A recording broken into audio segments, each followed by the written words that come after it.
নমস্কার বন্ধুরা, আবারও একটা রেসিপি নিয়ে চলে এসেছি। এটা হচ্ছে কচু শাক, মানে কচুর ডাল আর কি। তো এটা রান্না করব খুব সামান্য উপকরণ দিয়ে।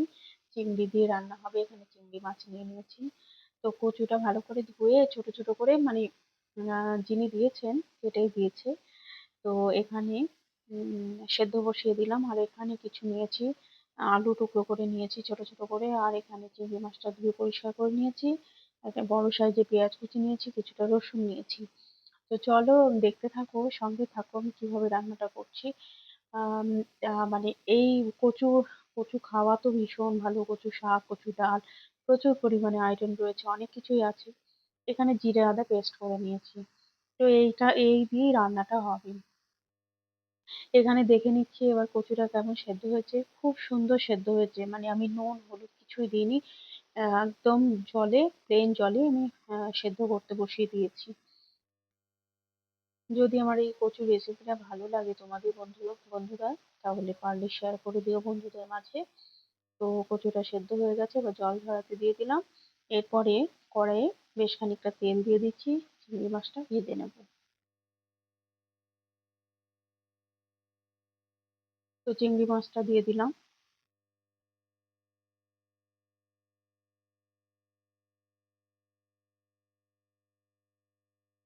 চিংড়ি মাছটা ভাজা ভাজা হালকা হয়ে এলে, খুব কড়া করে ভাজবো না।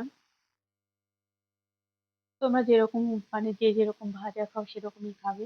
তো চিংড়ি মাছটা দেখো ভাজা ভাজা হয়ে এসেছে, এবারে তুলে নেবো।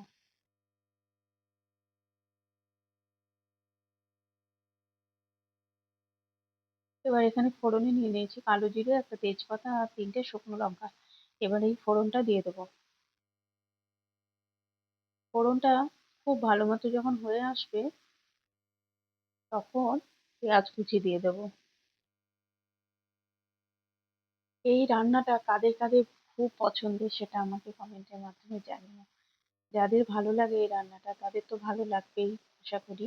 তো এখানে রসুনটা থেতো করে নিয়েছিলাম, আর পেঁয়াজ কুচি, একটা বড় সাইজের পেঁয়াজ, সেটা দিয়ে দিয়েছি। দিয়ে এবার পেঁয়াজটা আলতো করে একটু ভেজে ভেজে নেবো। তারপরে কেটে রাখা ডুমো করে উম, আলুটা দিয়ে দেবো।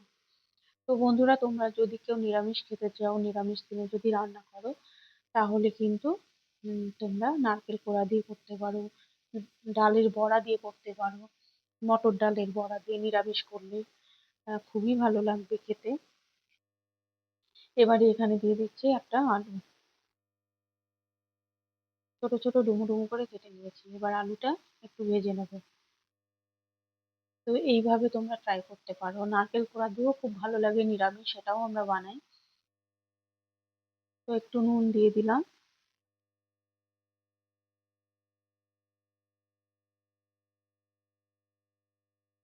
খুব ভালো মতো আলুটা যখন লাল লাল ভাজা ভাজা হয়ে আসবে, ততক্ষণ অবধি একটু ভেজে, মানে ওয়েট করতে হবে আর কি।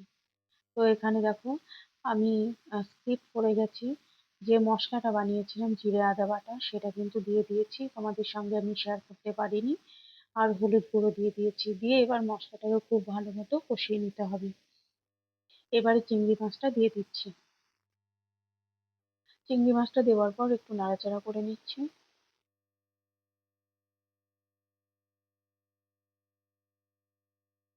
এবারে জল ঝরিয়ে রাখা কচুটা দিয়ে দেবো। দেখো, কচু শাকটা দিয়ে দেবো।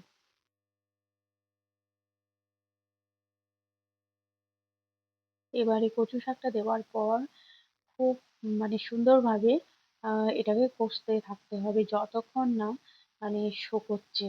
একদম যখন কড়াইয়ে লেগে লেগে আসবে, তখন বুঝতে হবে যে খুব ভালো মতো হয়ে গেছে। আমি কিন্তু কিছুটা গোটা রসুন আহ দিয়ে দিয়েছি। আপনারা চাইলে দিতে পারেন, আবার নাও দিতে পারেন। আমার একটু বাড়তি হয়েছিল, সেটা সেই জন্যই আরো দিয়ে দিয়েছি, কিন্তু দিলে বেশ ভালোই লাগে। তো অনেকটাই কষানো হয়ে গেছে দেখো।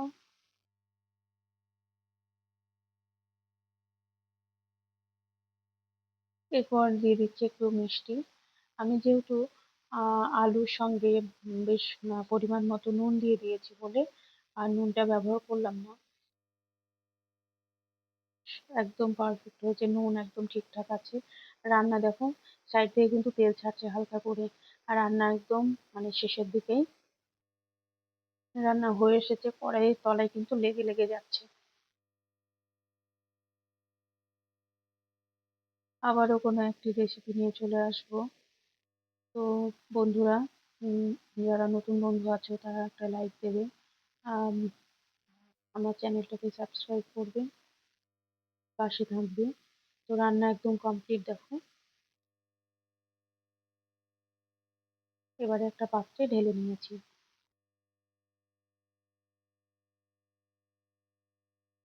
তো সকলে ভালো থাকবে, সুস্থ থাকবে, আবারও দেখা হবে, অন্য একটি রেসিপি নিয়ে চলে আসবো।